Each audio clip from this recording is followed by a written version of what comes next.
A symbol is anything that is agreed upon to designate something else. The advantage of symbols is that they may communicate complex concepts while being simple in and of themselves. Most symbols are simple drawings that consist of a few pen strokes, while other symbols are objects or actions. The diamond on a wedding ring, for instance, is a symbol. Imagine all the things that can be inferred about a husband who gives his wife a wedding ring mounted with a piece of glass or a random pebble instead of a diamond. An apple is just a fruit, and yet has been commonly associated with education, wisdom, and teachers. A wink is an action, but also a symbol. It is often used to communicate sexual interest, or to convey a hint. The symbol, whether it's a drawing, action, or object, often conveys a message far more complex than the symbol itself. The foundation of all symbols is agreement. When a symbol is repeatedly used in the same context, agreement regarding that symbol's meaning is formed. As time progresses, the symbol's meaning solidifies. If symbols are used randomly, with constantly changing meanings and associations, they fail to be symbols at all. After all, what good is a symbol that means something different each and every time you see it? Illuminati symbolism, used in popular culture such as movies, novels, and TV shows, isn't used randomly either. Believing that all-seeing eyes, pyramids, and suns are inserted into random places in a movie is an easy mistake to make. But let's think about that. Let me take you to a backward universe where the meaning of symbols is arbitrary and random. A world where hospital signs lead to fire stations and elementary schools. A world where the play and pause symbols have no bearing on what the buttons actually do. A world where radiation signs, biohazard symbols, don't walk signs, and dollar signs are placed randomly throughout the city and used interchangeably. You get the idea. If used randomly and without repeating context, the symbol fails to be a symbol at all. We don't use symbols randomly. We can't afford to, and neither can the Illuminati. The Illuminati is more dependent on symbols than most, and the reason is that it allows for secure communication no matter where the messages are located. As long as the masses are kept outside of that symbol's agreed upon meaning, any message can be hidden in plain sight. And, as stated earlier, not all symbols are drawings. This is so important to remember as we move forward. The Illuminati share a tradition similar to how Christians, Muslims, and Hindus share a tradition. Compared to the overall population, Christians, for example, share similar beliefs on the origin and history of man, the major cosmic players like Jesus, God, and Satan, and what is moral and immoral. The Hindus share a story with hundreds of gods and general consensus regarding their respective histories, duties, personalities, and relationships. If Hindus insisted on telling stories from their traditions and embedding that tradition into their works of fiction, a repeating story would slowly emerge. These quote-unquote fictional retellings would of course be quickly discovered if each retelling is placed in the same context, but if each retelling contains variations of settings, characters, genders, time frames, and even villains and heroes, it will appear, at least from afar, that they've simply run out of original ideas. Imagine retelling the story of the world nations during the 20th century in the context of a high school classroom, where individual students would represent countries. Telling the story of the world nations from the year 1900 to 2000, all in terms of high school students. Geopolitics of the 20th century meets Saved by the Bell. Students become popular, powerful, rise, and fall. The character representing America would be isolationist and weak at first, and finish intrusive and powerful. The Russian would start weak, have a moment of glory mid-season, and by the end descend once more into mediocrity. And, needless to say, the blonde German kid starts not one, but two huge fights that leave the classroom in shambles. All retellings have three things: characters, in this case major world nations; context, in this case high school students in a classroom; and a timeline, in this case the years 1900 to 2000. Now imagine the very same story of nations told in terms of the African savanna, America the eagle, Russia the bear, etc. geopolitics meets the Lion King. After hundreds of these retellings, even with altered characters, contexts, and timelines, eventually two retellings will resemble each other so much that they will betray the original story from which they were founded. Even the various religions and mythologies appear to be nothing more than retellings of a singular root story. Here's food for thought. It's been noticed that many gods in Egyptian mythology have apparent counterparts in Greek, Persian, and Roman mythology, the same characters appearing over and over again in different religions. We commonly come to the faulty conclusion that one mythology and all its stories were absorbed by another mythology, who gave the gods different names. Essentially, a religious ripoff. But that doesn't hold true for the Bible. The Bible has always been thought of as distant from Greek and Egyptian mythologies. Themes involving angels and demons, heaven and hell, God and Satan have never been merged with the gods and titans of ancient Greece. But listen to this Bible verse. Here's Revelation, chapter 9, verse 11. And they had a king over them, which is the angel of the bottomless pit, whose name in the Hebrew tongue is Abaddon, but in the Greek tongue hath his name Apollyon. This passage is in reference to an angel that arrives from the bottomless pit, or hell basically, and rules over countless demons. And what the passage is saying is that this angel has names in other mythologies, Abaddon for the Jews, and Apollyon for the Greeks. Apollyon is what the ancient Greeks called Apollo, the sun god of Greek mythology. The Bible is basically suggesting that the character Apollo from Greek mythology is a very real character, leads an army of demons, and has alternate names in other religions. And it doesn't end there at all. Almost all of the religions and mythologies contain at least one sun god.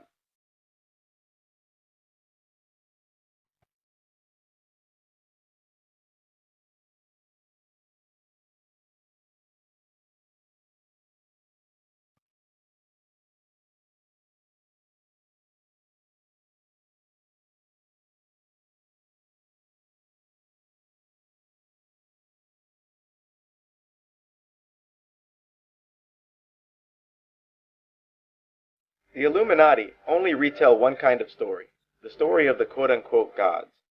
Angels and demons to some, aliens to others, and the gods to the rest. Because of this, the ones writing these stories in modern times are in some ways limited. Because their story is actually based on another story, the gods, they can only add in so much variation. If the retelling adds in too much variation, it will no longer resemble the original story.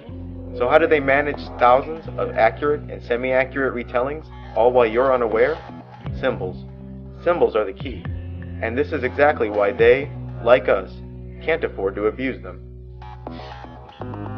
Without their extensive collection of symbols, they would be unable to retell the same story in novels, movies, TV shows, and even music, and conceal this fact for centuries. The Illuminati are often accused of sun worship, but this is absurd. They have no interest in the ball of fire that traverses our sky. Their only interest is in the god or character that the sun symbol represents. So if you think that this eye or that pyramid is in a random place, think again. Never forget, it's only a symbol, and they can't afford to abuse it. What's the bottom line? While you're watching Saved by the Bell, they see the story of the nations, because they know the symbols. While you're watching The Lion King, they again see the story of the nations, because they know the symbols. With their countless symbols, insiders inform other insiders which character is which, relative to the Illuminati's tradition.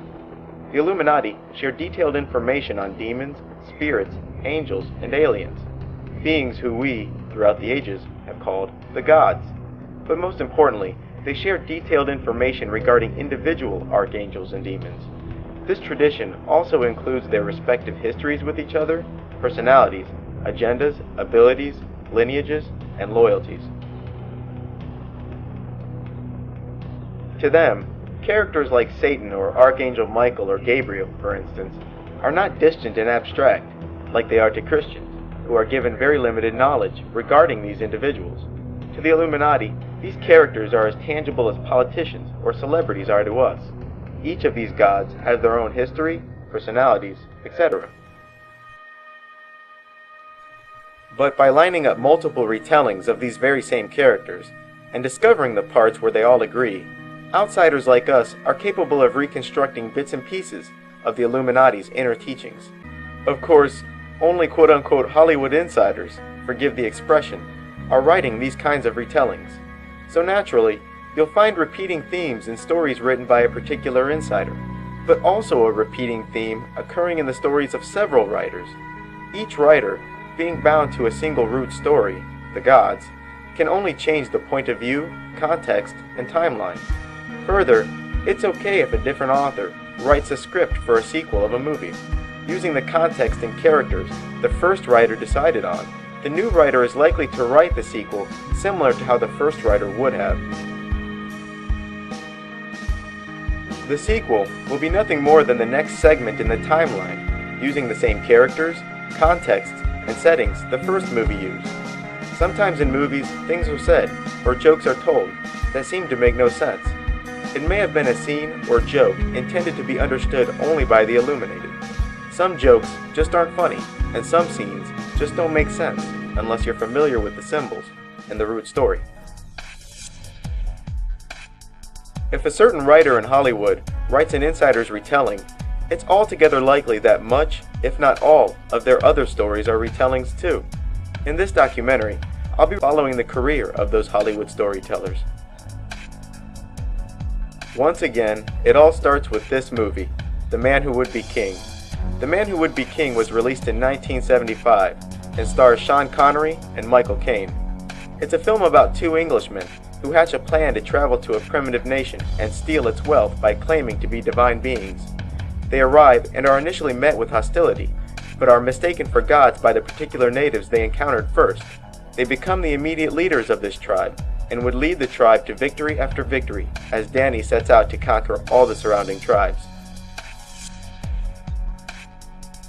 But before his military victories are complete, Danny, played by Sean Connery, is discovered wearing a charm adorned with the Masonic compass and all-seeing eye, and the remaining people, still unconvinced of his divinity, become believers. Apparently, there was a prophecy among the natives regarding the arrival of a man with such a mark. All the nations unite under his leadership, and he comes to rule the entire land for a brief time. Slowly, Danny starts to forget about his original intentions to get the golden run, and decides to stay and take a wife and remain as leader, while Peachy, played by Michael Caine, decides to take his half of the gold and some soldiers and go home. But before Peachy can leave, Danny is bitten at his wedding and revealed to be only human after he's seen bleeding. During their escape, their gold is wasted, and after a small fight, they are captured and punished.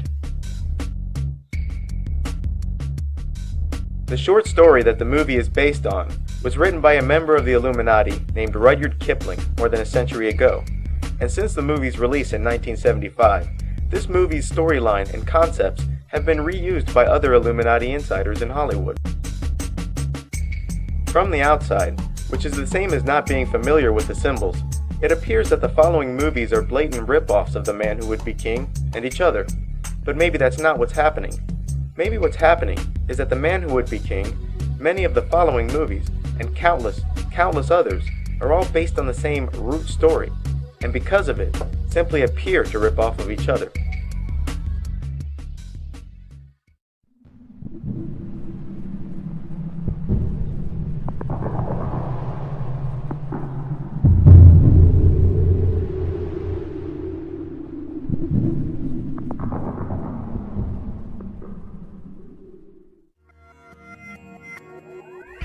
Our first offender is Roland Emmerich. Roland Emmerich is a German, born in 1955, openly gay, an art collector, big surprise, but most importantly, he's a pathetic excuse for a writer. Roland directed and in many cases produced and wrote the stories for movies like Independence Day, Stargate, Godzilla, The Day After Tomorrow, 10,000 BC, 2012, and a few other crappy movies. His retelling of The Man Who Would Be King, or the most obvious one, was Stargate. Stargate is about a portal that's been lying in the sands of the Egyptian desert for ages. The portal was discovered by an excavation team and decades later was activated. The portal, once activated, opened a gate to a planet on the other side of the universe. The group chosen to walk through the Stargate consisted of a small Special Forces squad and an Egyptologist named Danny.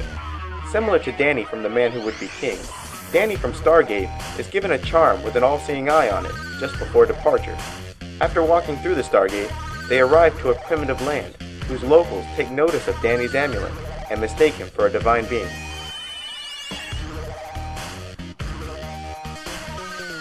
After a series of events where most of the soldiers are killed, the local people all unite under the leadership of Danny and the remaining soldiers.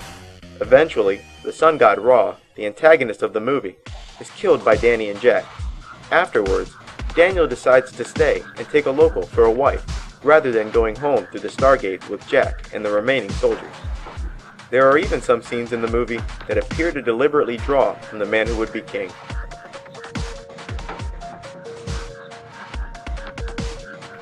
The second major movie that Roland wrote was Independence Day. Released in 1996, Independence Day, or ID4 as the advertising campaign would come to call it, was a huge hit. Its major draw, like all of Emmerich's movies, was its action and special effects scenes. The script itself was poorly written. In the movie, an alien sneak attack leaves humanity retreating on all sides. A sense of hopelessness sets in as more counterattacks fail. Finally, it falls upon two men to deliver a computer virus to the aliens' mothership in space. Meanwhile, back on Earth, the human race is forming a global command structure in order to engage the aliens in a unified way. This global command, led by the American president naturally, finds the aliens' weakness and brings a screeching halt to the alien invasion. The Day After Tomorrow, released in 2004, was everything we've come to expect from Roland Emmerich. Stale characters, bad dialogue, factual inaccuracies, and needlessly long. The Day After Tomorrow is about a series of disasters that have been triggered by global warming. The first indication that this was a bad movie, aside from Dennis Quaid, is NASA's answer to Roland Emmerich's request that they do scientific consultation for his new film. What's NASA have to say? NASA said for your people to stop calling their people. Apparently, Roland asked NASA to, give him a few pointers regarding making his movie more scientifically accurate. Evidently, not even an army of rocket scientists could bridge the gap between Emmerich's newest film and scientific reality. NASA, who has always pushed the global warming story, declined to have their four little letters associated with the movie in any way. Why, you ask? The film contains scenes and scenarios that would make even Al Gore blush. Giant hurricane ice storms that can freeze anything in seconds, tornadoes in LA, blizzards in India, all caused by global warming, somehow.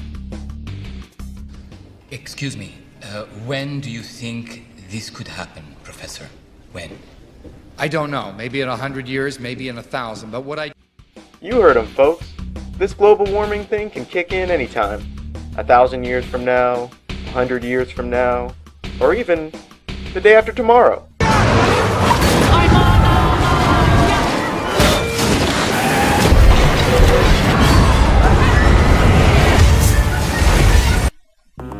A mere 2 days after Mr. Quaid's stirring address to the nations regarding long-term climate change, the laws of thermodynamics go on vacation. So much so that The Day After Tomorrow has found itself on more than one list of most scientifically inaccurate movies of all time. And still, the movie goes on and on about the science. The science, the science, the science. This is done so that the viewer associates global warming and all the other bogusness with the science. The movie leads the viewer to assume that scientists unanimously support global warming, but even that is false. Here's Dr. John Coleman, meteorologist and founder of the Weather Channel.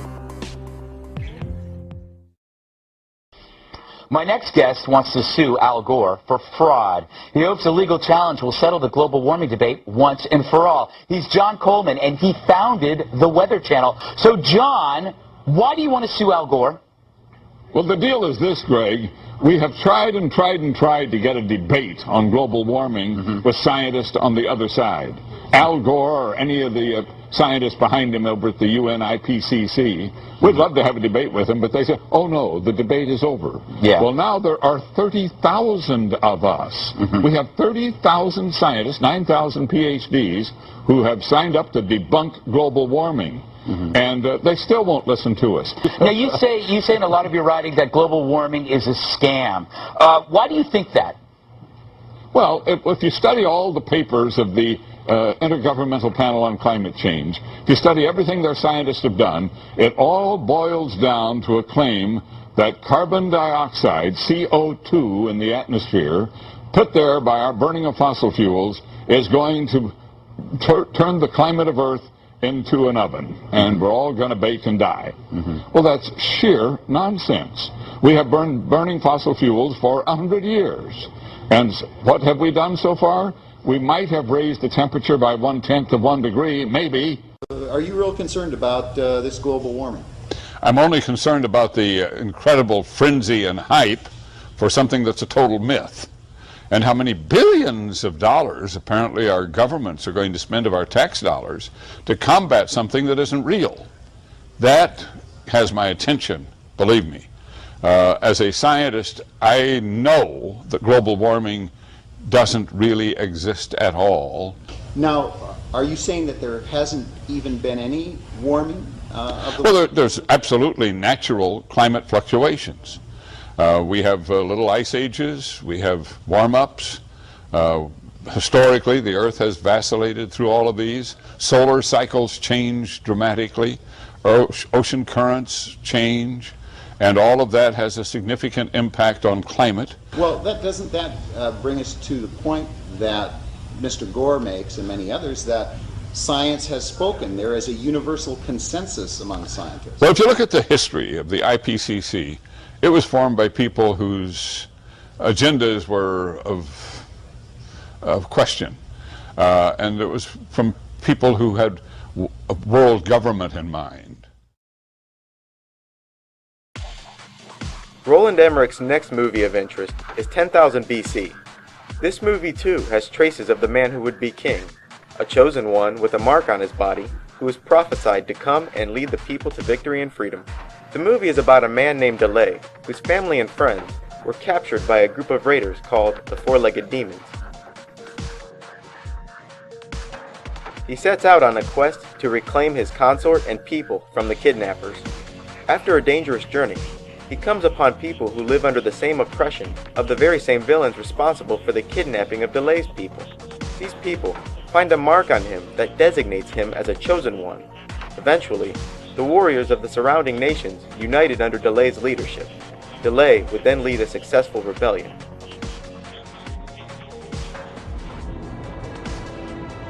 This movie, similar to Stargate, hints that the pyramids are actually 10,000 years old or more. It's safe to say that 10,000 BC and Stargate have a lot in common, a mark found on a chosen one that will unite the people and lead them to freedom over their oppressors. Also, a last-minute revelation that's virtually identical.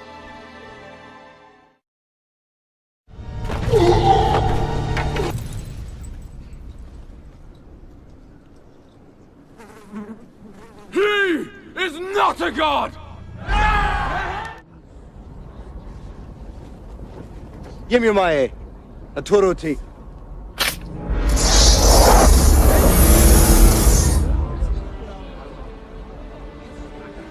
Give me my...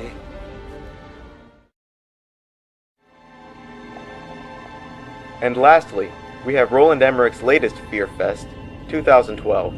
This movie has one purpose and one purpose only: fear. Similar to The Day After Tomorrow, the global effects are so sudden that they violate the laws of physics. In the movie, a recent large sun flare has produced a wave of quote-unquote mutated neutrinos. These neutrinos are penetrating the Earth and heating the Earth's core. After mere days, the Earth's liquid core separates from the surface, causing the Earth to simply cave in on itself. And, as its title suggests, all of these horrible events are set to occur at the end of the Mayan calendar, 2012. First, a neutrino is an electrically neutral particle, so a burst of them would not be released by the same conditions that would accompany a solar flare. which are magnetic in nature. Secondly, neutrinos rarely interact with matter and would usually pass through the Earth harmlessly. But if they did begin to interact with matter, they would have warmed up the atmosphere, surface, and oceans before heating the core, and all of this pales into comparison to the fact that the Mayans predicted nothing like this.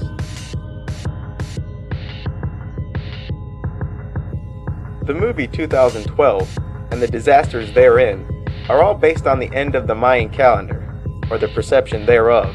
The Mayan calendar, similar to ours, has months, weeks, and days that tick away like an odometer. In our system, we have 7 days to the week, approximately 4 weeks to the month, 12 months to a year, and from there, only the year continues to roll over. So, instead of getting to the 8th day in the week, we will roll over 1 week, and begin the count again.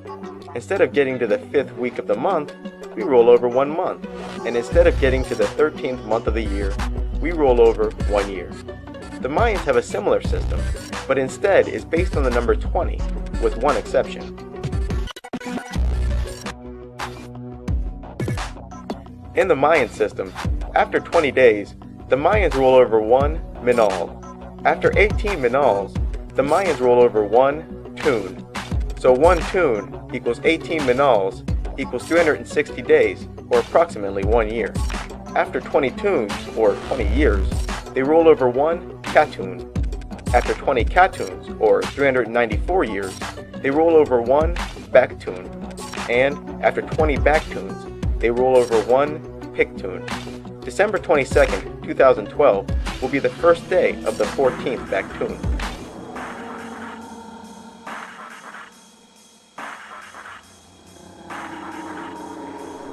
The Mayans believe that the gods made 3 creations before ours, and so the calendar has restarted 3 times.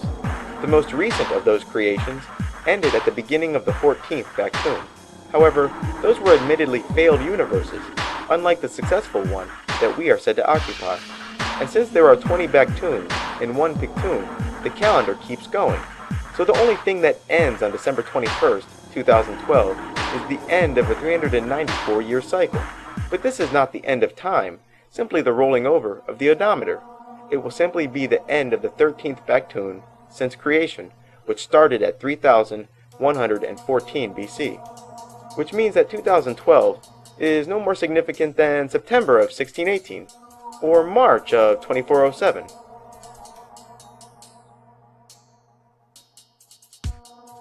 And as for Mayan prophecies of disaster, there is only one prophecy the Mayans ever made regarding 2012, the arrival of Balan Yukta from the sky. Balan Yukta is a Mayan god of war, creation, conflict, and the underworld. The only Mayan inscription regarding the end of the 13th baktun, or 2012, is located in southern Mexico at a place dubbed Monument 6. The inscription reads, "He will descend from the sky." The details regarding the arrival have been eroded by time, but that's all the Mayans had to say regarding the so-called 2012 end date. No disasters, no floods, nothing except he will descend from the sky.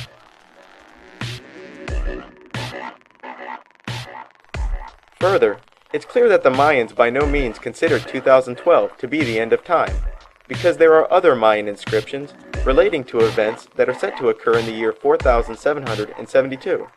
Why would the Mayans talk about events occurring at the end of the 20th baktun, the year 4772, if the calendar stops at the end of the 13th baktun? So maybe the reason those History Channel scholars simply tell you what the Mayans said would happen on 2012 without quoting the Mayans themselves is that they don't have the option to. In the history of archaeology, only a single Mayan prediction regarding 2012 exists, the arrival of Balan Yukta from Monument 6.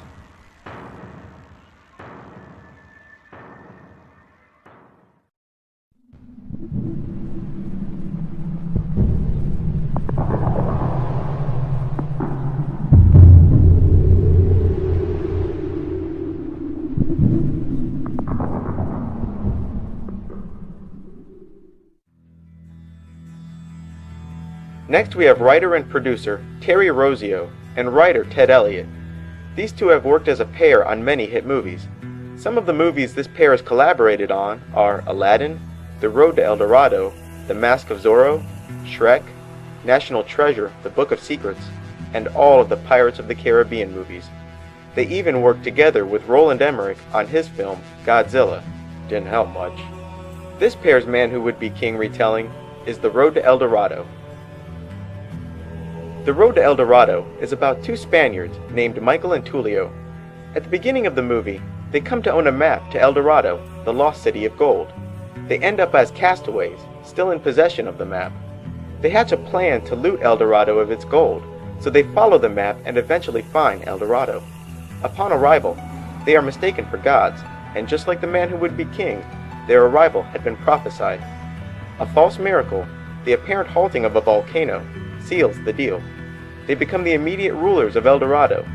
Later, however, Michael is seen bleeding, and it becomes apparent to the high priest that he is only a man and not a god.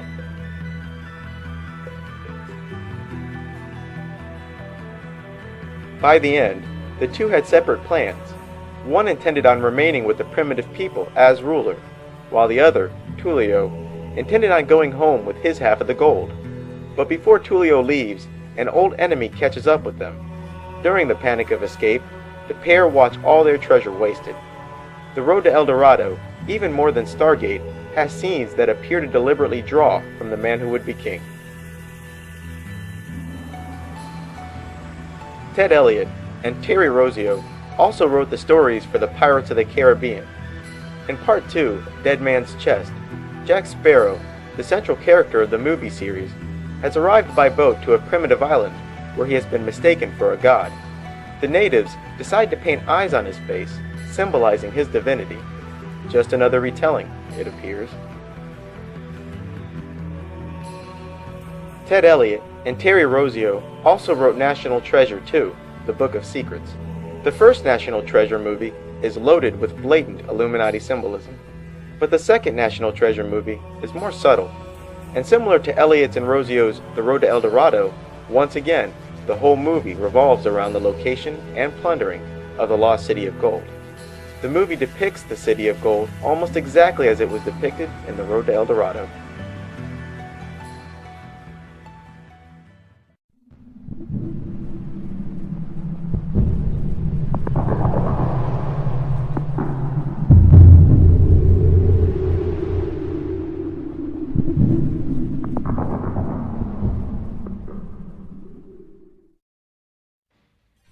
Next, we have George Lucas, creator of the Star Wars saga. Star Wars, most notably Episode 6, Return of the Jedi, appears to be yet another retelling of The Man Who Would Be King. Han Solo from Star Wars and Danny from The Man Who Would Be King have tons in common. Both smugglers, have a brainy best friend, and many more. Even Darth Vader, who is probably film history's most infamous villain, appears to be based on Jesus Christ. But that's not the end of his storytelling. Apparently, Lucas's Jedi isn't Lucas's at all. The Jedi, or the Jedi, were a secretive group of magicians in ancient Egypt. What set a Jedi, or the Jedi priest, apart from other magicians, is that their bodies had been transformed. The uraeus, the serpent-adorned headpiece that was often seen on Egyptian pharaohs and gods, was a symbol of those who had undergone this ritual and became Jedis. The serpent was placed over the forehead because the forehead was the location of the third eye. The serpent was used because it symbolized those who had their kundalini, or inner serpent, raised from the base of their spine up through the chakras and placed into the foreheads. Initiation to the Jedi Order was physically demanding, and, like Luke Skywalker discovered, often involved exercises and other routines that had nothing to do with spiritual growth. But if a Jedi student showed promise and perseverance, he was initiated into the Order of the Jedi. In this rite, the initiate would be led blindfold into the very center of the Pyramid of Giza, where they would lay into a sarcophagus, which is like a giant coffin. From there, while clinically dead, certain incantations are said over the coffin. 3 days later, the person would be reborn as a Jedi, with abilities that we would associate with powerful magicians. They experience the world through the eyes and abilities of a spirit, yet still have flesh. They could create objects at will, move objects from afar, move at incredible speeds, have extrasensory perception, telepathy, the ability to see spirits, and also complete control of their astral bodies, allowing them to tear their soul away from its fleshly encasing and send their astral bodies to distant places in the universe. Today, this ritual of the body transformation is reenacted by the Masons and Skull and Bones. In fact, you've seen it before. When someone is initiated into the 33rd degree of Freemasonry, they are blindfolded and lowered into a pyramid. After the initiate has taken the oath, his mask is removed and he quote-unquote receives the light. But this is not just a figurative light of knowledge, but reborn in literal light.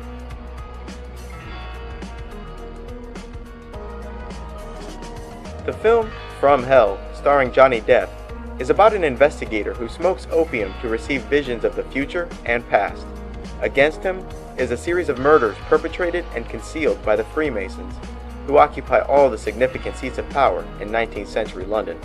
The movie depicts a reenactment of this most secretive ritual. Let the brother receive the light.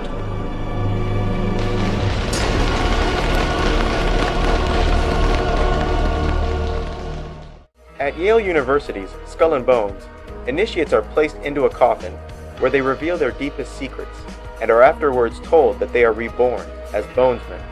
They are also told that they are now superior to Earth's human population and use war and suffering to control the planet. Many terms that I believe are really just alternative names of this transformation and its recipients are the reborn, the black flame, those who have risen, the resurrected, assuming God form, self-deification, the black pilgrimage, the oath, the dragon body, the initiated, the vampire, the warlock, the witch, the druid, and of course, the Jedi. This conversion usually happens within large structures like pyramids and on ley lines.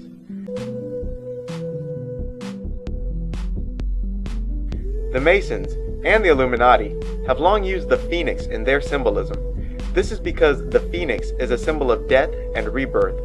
In 1993's Warlock, the Armageddon, this ritual is blatantly revealed as the main character, Kenny Travis, is deliberately killed by his father so that he may be brought back to life, possessing magical powers. 2 days ago, my dad shot me. Dead. And then he brought me back to life, so now I'm like this walking zombie.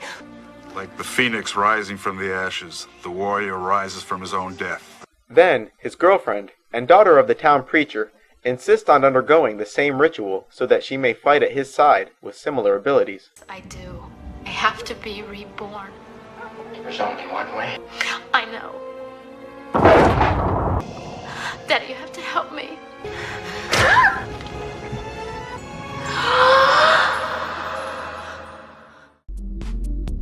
One book mentions the Jedi and the many names they've had throughout the centuries. The book's main focus is the reverence for serpents that exists in each human culture, and how the gods have always been associated with the serpent. Mankind's relationship with the reptile is indeed a strange one. Humans have a natural aversion to reptiles, and yet humans have, since ancient times, venerated the serpent and associated it with wisdom, godly powers, and the gods themselves. Even Jesus said to be as wise as serpents, while every other reference of the serpent in the Bible was unanimously negative. The return of the serpents of wisdom is pretty new agey, so be careful, but the book's cover is quite revealing. You have a body made of fire, receiving energy from two all-seeing eyes inside of pyramids, hovering above with the help of what appears to be the wings of the phoenix. Inside of the transformed man, the caduceus, or twin serpents. A picture truly is worth 1,000 words.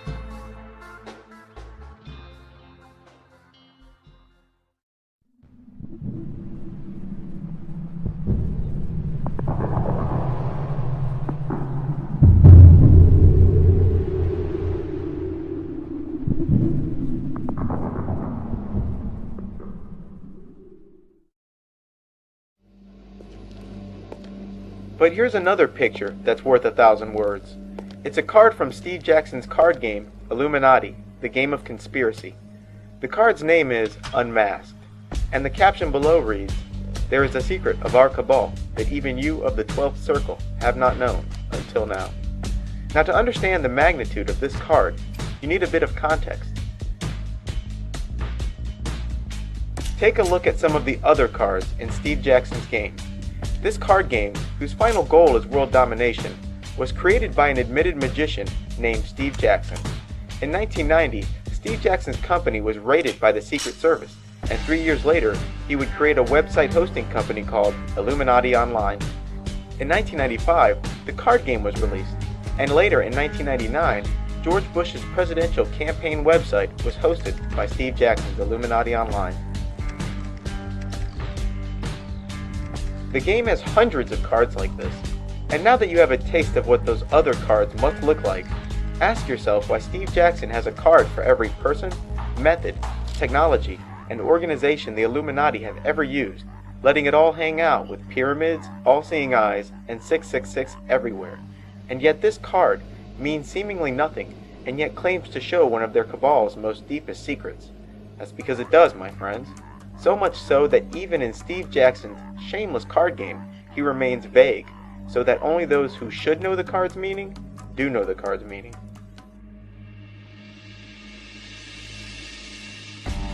Another movie that talks about the Jedi, and even in the correct context, is The Men Who Stare at Goats. This movie begins with the line, "There's more truth to this movie than you think," and it's right. The movie is about a journalist who picks up the scent of a story involving a disbanded group of psychic warriors who once worked for the army. He eventually comes to learn that the army did in fact attempt to create a unit of psychic soldiers who were capable of doing things such as using telepathy to stop the heart of a goat. This group, called the New Earth Army, was formed under what the military would call Project Jedi, and the individual soldiers were known as Jedi Warriors. According to the movie, a Jedi warrior has super abilities, such as being able to see with a blindfold, seeing extremely distant or hidden objects, and could even walk through walls. In the 80s, I was trained at Fort Bragg under a secret initiative, codenamed Project Jedi. The objective of the project was to create super soldiers. Super soldier? A Jedi warrior. He'd know where all the lights were. He could walk through a room, he could tell you how many power outlets there were. It's the Anya chakra, the third eye, the symbol of the Jedi. The movie got something else right too. The eye in the pyramid truly is the symbol of the Jedi. The 2009 film, The Men Who Stare at Goats, is actually based on a 2003 documentary with the same name. The 2003 documentary, a creation of John Ronson and John Sargent, was itself based on a book written by John Ronson. The documentary details the Army's ambitions to create soldiers with superpowers back in the 1980s. Allegedly, the Army was training soldiers taken from Special Forces squads and teaching them to do things like become invisible, mind reading, moving at incredible speeds, walking through walls, mind control, and astral projection. Eventually, the Army's aspirations would change into the use of mental powers to stop the hearts of goats. While the goat was under close observation, subjects would attempt to project damage into the goats simply by staring at them. These experiments were conducted at Fort Bragg, North Carolina, in a building dubbed Goat Lab. It is said that after 9/11, the Army resumed Project Jedi and resumed experiments involving injuring goats from afar. As stated earlier, Jedis have gone by many names throughout the centuries. A commonly known name for them is vampires. Vampires are beings that have undergone the irreversible ritual of transformation. They have the ability to astral project themselves at will. Their abilities are made possible by the reaching out, so to speak, of their astral bodies. They are capable of seeing spirits and tearing out of their fleshly casing and sending their astral bodies to distant places while their material body lies idle on the floor. This concept is employed in movies like The Matrix. In The Matrix, those who have been irreversibly unplugged return to the computer-generated matrix by plugging in and traveling through that digital world while their material body lies idle in the real world. When plugged into the matrix, those who have been unplugged exhibit incredible strength and abilities.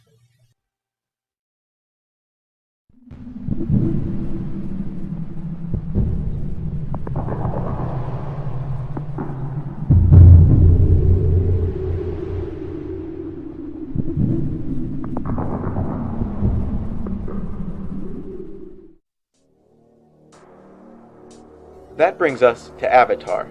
Avatar was written and directed by James Cameron.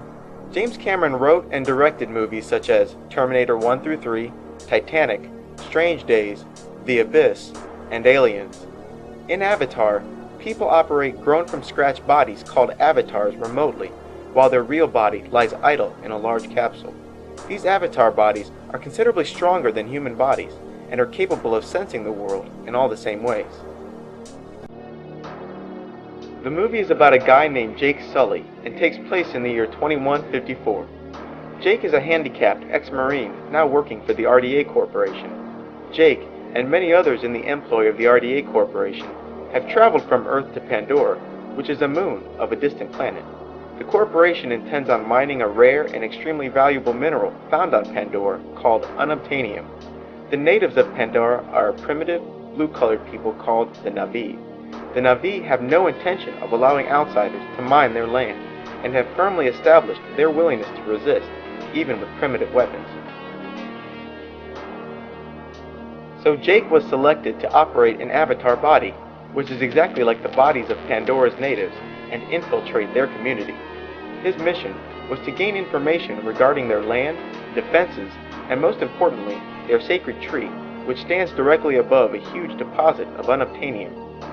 Upon arrival, he is initially met with hostility, but the pure spirits released by the sacred tree shine their favor on Jake, and provide the first indication that he had been chosen. The hostility he was initially met with turns into acceptance, and slowly, Jake begins to feel affection for the natives. Further, he is growing increasingly close to Neytiri, who is the daughter of the clan leader. After telling the Na'vi that he had been sent to infiltrate them, Jake once again finds himself an outcast. But Jake still wants to help the Na'vi fight the RDA Corporation, so he sets out to do something that no native has done in generations: ride and control a dragging-looking animal the natives call the Last Shadow. After succeeding, he arrives with the beast and impresses them enough to not only regain acceptance, but become leader. He sets out to unite all the neighboring tribes under his leadership, and they accept his leadership. Jake, with his army of natives, defeats the RDA Corporation and sends the surviving employees home. Instead of returning home, Jake decides to stay with the primitive people and take the local, Neytiri, for a wife. At the end, he undergoes permanent body transformation into the body of a Na'vi. Even the movie's title alludes to who Jake really is. The word avatar has two definitions. The first is a human incarnation or embodiment of a god. The second definition is a virtual identity. This story sounds a bit like The Man Who Would Be King. A guy arrives to a primitive land with a con up his sleeve so that he may steal its valuable metals. But slowly, he comes to appreciate the natives and forgets about his original plan to get the gold and run. Ultimately, he becomes leader and decides to stay and take a wife. But what Avatar really sounds like is Pocahontas.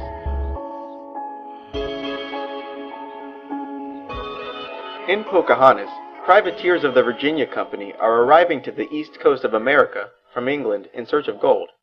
John Smith, the Jake Sully of Pocahontas, is one of those privateers. On his first scouting mission, he's spotted by a native Indian girl who had wandered away from her village nearby. The girl so happens to be the daughter of the chief. They begin a rather forbidden relationship, and soon John's relationship with his gold-hungry leader sours. He begins to play the role of a negotiator and succeeds in preventing war between the natives and the British privateers. Jake Sully from Avatar and John Smith from Pocahontas have a little too much in common. Both arrive to a primitive land with other privateers in search for a valuable metal. Both go off alone and are first spotted by the nature-freak daughter of the local chief. In Avatar, it's the Tree of Souls that shines its favor on Jake, while Grandmother Willow from Pocahontas fancies John Smith. Both would eventually be captured. Both Pocahontas and Neytiri from Avatar are being pressured to marry a skilled and humorless warrior for which they have no desire. Both pairs fall in love, and finally, both Jake Sully and John Smith would play the role of negotiators for peace. Only the ending is different. Another story of interest, written by James Cameron, is Strange Days. Strange Days was released in 1995 and takes place at the very end of the year 1999. The movie depicts an America in a state of martial law, where the economy has collapsed and the cops are as bad as the criminals. The film depicts a technology called squid. After being placed on the head, an apparatus containing squid receptors is capable of recording everything that its wearer is experiencing. These memories are recorded onto a disc, and by using the same apparatus, those memories can be replayed and experienced by anyone at any time. In the movie, the main character, a former cop named Lenny, is a black market dealer of electronically recorded memories. From an unknown source, he begins receiving first-person memory recordings of a series of murders. Squid, or superconducting quantum interference device, is a real technology. A squid is a small electronic component that detects extremely small magnetic fields.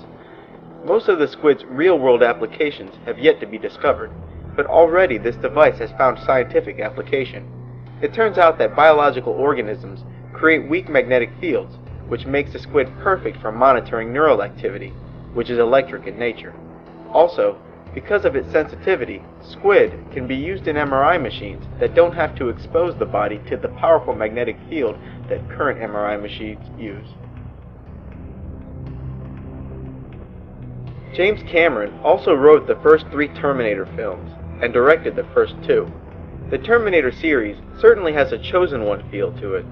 The entire series of movies essentially chronicles the life of John Connor. John Connor is the future leader of the human race in our war with the machines. In this case, James Cameron and many others used machines to symbolize demons, or those who had undergone transformation. This works out well for 2 reasons. First, the incredible strength that robots can be depicted with, and secondly, because of the more computer-like nature of demons.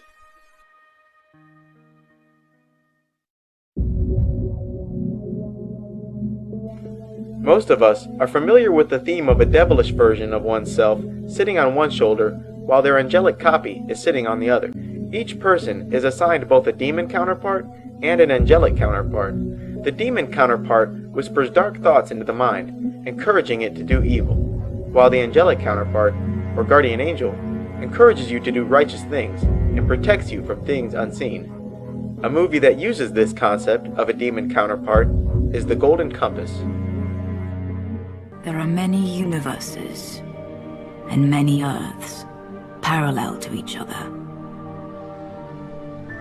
Worlds like yours, where people's souls live inside their bodies, and worlds like mine, where they walk beside us as animal spirits we call demons. In The Golden Compass, everyone walks around with their demon counterpart, which takes the form of an animal that stays at their side. The movie includes a universe with multiple dimensions, multiple copies of the planet Earth, and a mysterious element called dust, mysterious to the point of comedy. This dust, which is flowing from another universe, is entering into people by using their demons as an entry point. The Magisterium, the antagonist of the film, claimed that this dust is making people act badly, and so begins researching a procedure to cut people's demons away. One of the Magisterium's success stories, shown here, had his demon removed, and now he just sits in a corner. Have a demon. Bats. Where's my Retta? Have you seen her? It's pretty clear that the movie was meant to instill in the minds of children positive connotations to demons. Surrogates is another movie that illustrates the avatar body concept, but uses machine symbolism instead. The screenplay for Surrogates was written by yet another screenwrite duo, Michael Ferris and John Brancato. This pair, like Terry Rossio and Ted Elliott, have collaborated on a number of projects, including Terminator 3 and 4, Catwoman, and The Net. In Surrogates, most people live their daily lives using a machine body called a surrogate, while their real body is at home, lying idle in a chair. The surrogates appear to use a squid-like system, like depicted in Strange Days, to communicate to the human host. These surrogate bodies are much stronger than their fleshly counterparts, and because no one would choose an ugly body, all surrogates are good-looking. The film does drop a few hints relating to what is actually happening here. Meatbags, as they are called, are people who walk around in the flesh, rather than living their daily lives in a surrogate body. But when the term is used, it sounds more like a derogatory reference to a separate race, the race of the meatbags.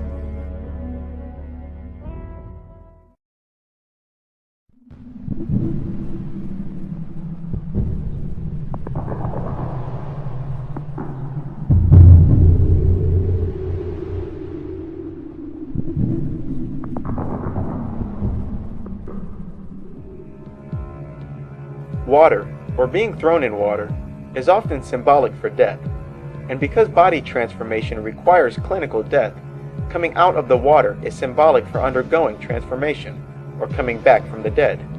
Often, when a movie character rises out of the water, or the abyss, the character rises up a little different than they went in. Another Michael Ferris, John Brancato flick is The Very Unfortunate Catwoman. The movie is awful beyond reckoning, but in it we see the standard use of water symbolism. It all started on the day that I died. If there had been an obituary, it would have described the unremarkable life of an unremarkable woman.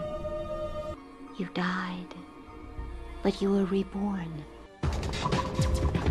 In Catwoman, Halle Berry gets killed by agents of the company she works for. She finds herself floating, dead in the water. A special, mystical cat comes by and breathes new life into her, and she comes back to life. Upon arising out of the water, she discovers that she's been endowed with incredible speed, strength, senses, and is now subject to an animalistic alter ego. The movie associates Catwoman with the Egyptian goddess Bast. She of course goes on to avenge her own death and set the wrong things right.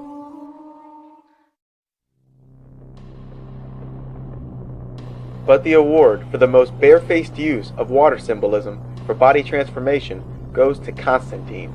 Constantine is about a demon hunter played by Keanu Reeves. In this scene, Angela is trying to convince Constantine to give her psychic powers and second sight.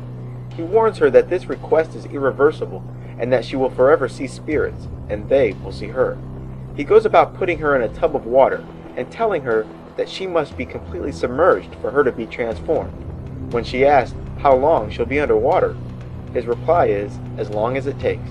The reason is that you have to be clinically dead before you are transformed. I need to see what she saw. You do this, there's no turning back. You see them. They see you. Lie down. What do you mean, lie down? You have to be fully submerged. For how long? As long as it takes. After rising out of the water, her senses are so heightened that they immediately begin leading her around. She also finds herself instantly illuminated, now understanding all of the mysteries of her previous life. In fact, water is used more than once in the movie to describe death and body transformation. Sometimes, when the storyline demands, the character will be arriving by ship from the sea instead of rising out of the water. This brings us to the stories of David S. Goyer.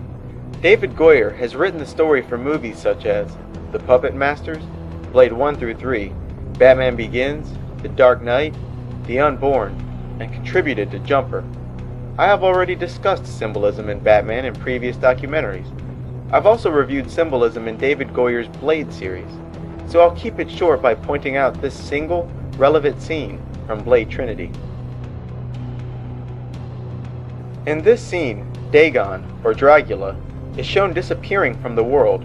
In the movie, Dagon is described as having wrought murder and suffering upon the world for ages, and then suddenly vanishes. Water symbolism is used to describe what was actually his death. Another movie David Goyer was involved in was Jumper. Jumper is about a guy named David Rice, who finds out that he has the ability to teleport himself across vast distances simply by imagining his intended destination. He first discovered that he had these powers the day he fell into a partially frozen lake. The intense fear brought on by the prospect of drowning in ice-cold water triggered his first teleport. After that, he runs or teleports away from home, leaving all those who knew him believing that he had died in the frozen lake. He goes on a crime spree, eventually meeting up with another teleporter.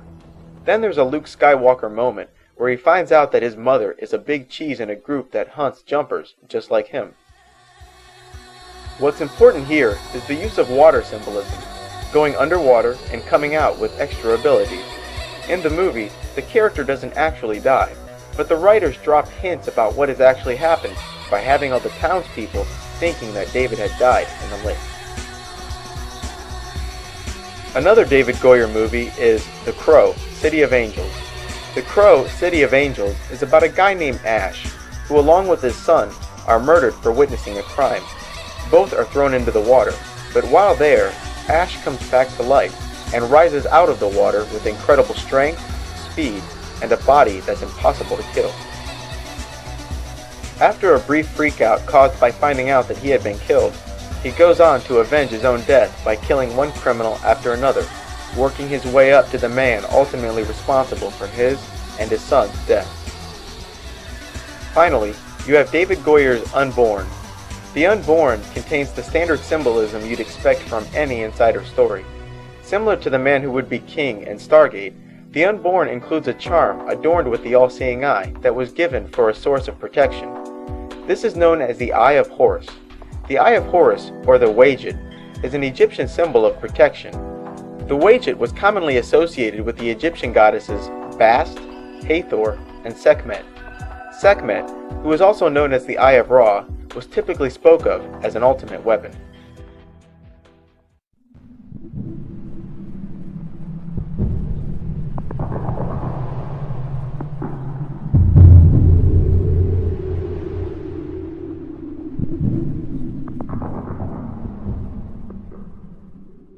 In previous documentary, I spoke of Asmodeus, the highly intelligent villain in purple who is associated with the pyramid, the all-seeing eye, and betrays those he's working with. Oftentimes, this villain or villainous organization is associated with not only the colors purple, but purple and red. This color combination is from the Bible and is a reference to the Whore of Babylon. The Whore of Babylon is a character or location in the Bible who is associated with black magic, economics, and the trafficking of souls. A Bible verse in reference to the Whore of Babylon from Revelation chapter 17 verse 4 states, "And the woman was arrayed in purple and scarlet color, and decked with gold and precious stones and pearls, having a golden cup in her hand, full of abominations and filthiness of her fornication." The verse states that this entity is associated with the colors purple and scarlet. Scarlet is red with a slight hint of orange. Here are the instances of purple and red from movies covered by this series. In The Man Who Would Be King, Danny's wife wears purple and red. Homer and the rest of his stonecutters / Freemasons are decked out in purple and red. Ra, the sun god from Stargate, wears purple and red. Michael, while impersonating a god, has purple and red on. In Batman, both Jack Nicholson's Joker and Heath Ledger's Joker wear purple on the outside, red on the inside. In 10,000 BC, the main villain wears purple and red. In Gabriel, when Archangel Gabriel enters the headquarters of the villains, the background alternates between purple and red. In The Crow, City of Angels, virtually the same thing, with an all-seeing eye to boot. In Pocahontas, the villain wears, you guessed it. Still don't believe me? That's okay. This TV show, which played on Cartoon Network, illustrates my point better than all of that anyway. This is Minority, which was part of Cartoon Network's Adult Swim lineup of 2005. The show contains loads of racist jokes and revolves around a group of minority superheroes. There's a Jew, a black guy, a Mexican, an Indian, and a Chinese Charles Xavier. Es la única manera sacar que viva la raza! Esto, you go in, distract club members with break dancing. That's done, baby. Guy. Where the party at? I heard there was a party up in here. Yeah, check this out. Ha! Ha! The whole show reminds you of an animated version of the Illuminati card game. The villain of the show, a guy called the White Shadow, has a pyramid for a head with a single eye, and runs a criminal organization from atop a phallic tower. Nothing like bathing in tears after a hard day of evilness. How many times are we going to use snakes to try to kill non-stop? Anyone? Anyone? I have to say, in my professional opinion, money-wise, bang for the buck-wise, snakes have to absolutely be the worst way to kill people. Great. What's more is that him, his lair, and all his goons are dressed in purple and red. Coincidence, I'm sure. And to give you a little peek into this guy's personality, this episode says it all.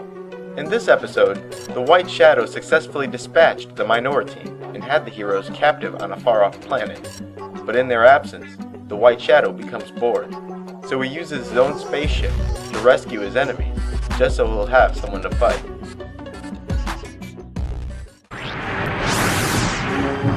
Get in. I'm a Chinese.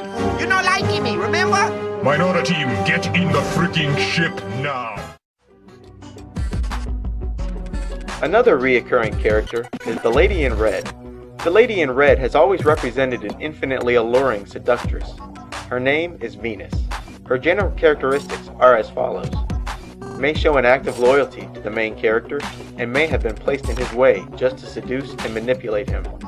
Typically depicted as a criminal, extremely vain, a girl that likes money, had multiple marriages, at some point may go bad, and finally, either working for a villain or dating one.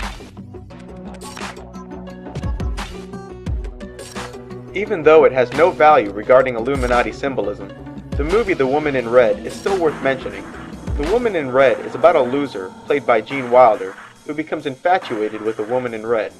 And you know he's a loser because his 40-year-old friends act like 17-year-olds, and his wife is cheating on him with this guy. In the movie, the Woman in Red has no agenda to seduce Gene Wilder, but since these two sleep together by the end, the logical mind is forced to conclude that the movie excluded that part, and that there was indeed some horrible scheme to seduce Mr. Wilder. Because I mean, come on. This cartoonishly lopsided Lady in Red matchup is reminiscent of other cartoonishly lopsided Lady in Red matchups like Roger Rabbit and Jessica Rabbit, or how about Arthur Miller and Marilyn Monroe? And, as it turns out, the Woman in Red is dating a pretty scary guy. I only bring up the movie to point out the Lady in Red character, and her typical role as the ultimate seductress.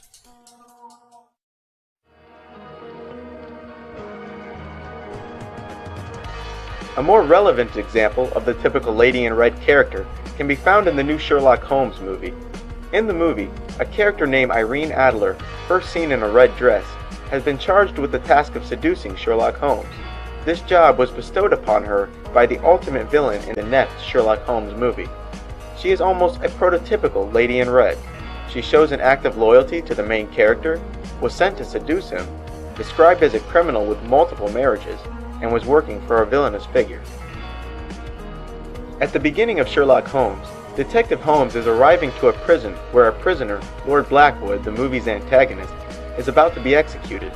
Upon arriving to Lord Blackwood's cell, he finds Blackwood reading a passage from the Bible. Blasphemy.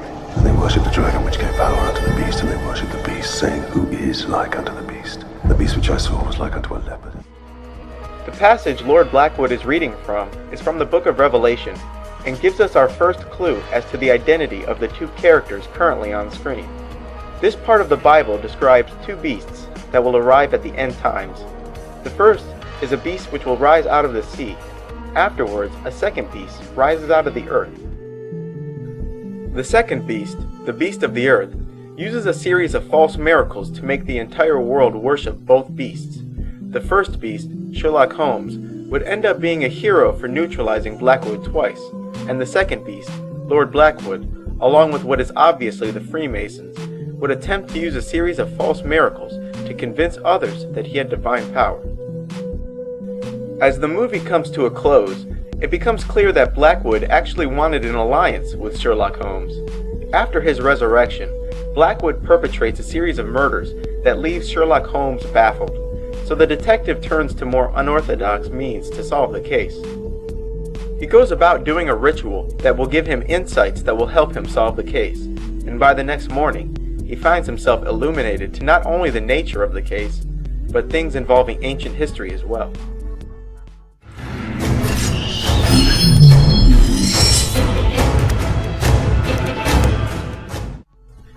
There are in fact spells and rituals that can give one insights to mysteries or dilemmas that they face. Although their predictions aren't perfect, some demons can calculate the odds of a certain event occurring. The fraternity, who silently control the empire, share the belief with the kings, pharaohs, and emperors of old that the Sphinx was a door to another dimension, a gateway to immeasurable power. It's made up of 4 parts: the foot of a lion, the tail of an ox, the wings of an eagle, and the head of a man. The 4 animals spoke of in the previous scene, the lion, the ox, the man, and the eagle, is once again from the Bible. Ezekiel chapter 1, verse 10 describes 4 living beings, each looking like one of the aforementioned animals. And in Revelation chapter 4, verse 7, nearly the exact animals are mentioned again. Sherlock Holmes is clearly a loaded retelling. Well friends, I hope you found this video eye-opening. I hope you have a better understanding of how the Illuminati retell their traditions in movies and the symbolism used to convey these retellings. I've went through great pains to bring you this documentary and teach you what I know about the Illuminati, and all I ask in return is that you inform others what you know. If not this sector of truth, symbolism in movies, then some other sector of truth